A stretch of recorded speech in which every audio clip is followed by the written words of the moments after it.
রাজধানীর কাঁচা বাজারে চাল, ডাল, সবজি ও মুরগি সহ বেশিরভাগ নিত্য প্রয়োজনীয় পণ্যের দাম আরও বেড়েছে। লাগামহীন এই মূল্য বৃদ্ধির কারণে চরম চাপে পড়েছেন নিম্ন ও মধ্যবিত্ত পরিবারের ক্রেতারা। বাজার পরিস্থিতি নিয়ন্ত্রণে রাখতে সংশ্লিষ্ট কর্তৃপক্ষের কার্যকর তদারকি দাবি সাধারণ মানুষের। আমির হোসেনের প্রতিবেদন। নিত্যপণ্যের বাজারে ঊর্ধ্বগতি চলছেই। চাল, ডাল, শাকসবজি থেকে শুরু করে মুরগির মাংস সবকিছুর দামই এখন বাড়তি। সপ্তাহের ব্যবধানে বেশ কয়েকটি পণ্যের দাম এক লাফে বেড়ে যাওয়ায় বাজারে এসে হিসাব মিলাতে পারছেন না সাধারণ ক্রেতারা। প্রয়োজনীয় জিনিস কিনতে গিয়ে হিমশিম খেতে হচ্ছে মধ্য ও নিম্ন আয়ের পরিবারগুলোকে। বাজারের যে অবস্থা, কেনাকাটা করা ছাড়াও কোনো উপায় নাই, দাম একটু সবকিছুরই বেশি। মাছের বাজারে একটু বেশি, কোরবানি ঈদের পরে আগের তুলনায় একটু বেশি। হ্যাঁ, অনেক বাড়ছে তো, ঈদের পরে তো দেখছি যে অনেক দাম বেড়ে গেছে। কিন্তু এখন যে বর্তমান যে বাজারের যে পরিস্থিতি, সেটা মনে হয় সাধারণ মানুষের জন্য খুবই কষ্ট করে দাঁড়াচ্ছে।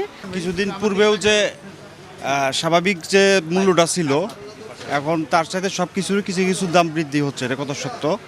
এখন একটু বৃদ্ধি পেয়েছে, কারণ বাজার তো এখন ফুল ফ্লেজড শুরু হয়নি, কিন্তু বাজার এখনো।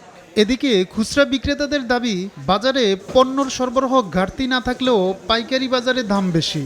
আড়ত থেকে বাড়তি দামে পণ্য কিনতে হওয়ায় খুচরা বাজারে এসে সরাসরি প্রভাব পড়ছে বলে জানান ব্যবসায়ীরা। মোটামুটি সবজির বাজারগুলো ঈদের আগের তুলনায় অনেকটা দাম একটু বেশি।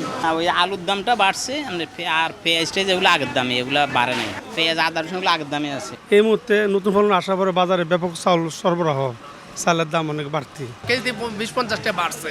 যেমন পাবদা মাছ বেচতেছি আজকে 500-550 টাকা কেজি, আগে এত 450 টাকা 400 টাকা কেজি। তখন আমরা 850 টাকা করে বিক্রি করতাম। এখন ঈদের পর যেহেতু বাজার বেচা কিনা একটু কম, তাই গরুর দামটা একটু কম, এখন 800 করে বেচি বা 780 করে বেচি, মানে কেজি প্রতি 50 টাকা, 60 থেকে 70 টাকা কমছে আর কি।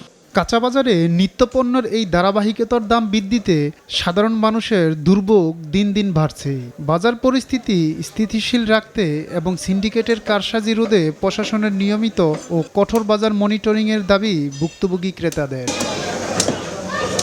আমির হোসাইন, এসএ টিভি, ঢাকা।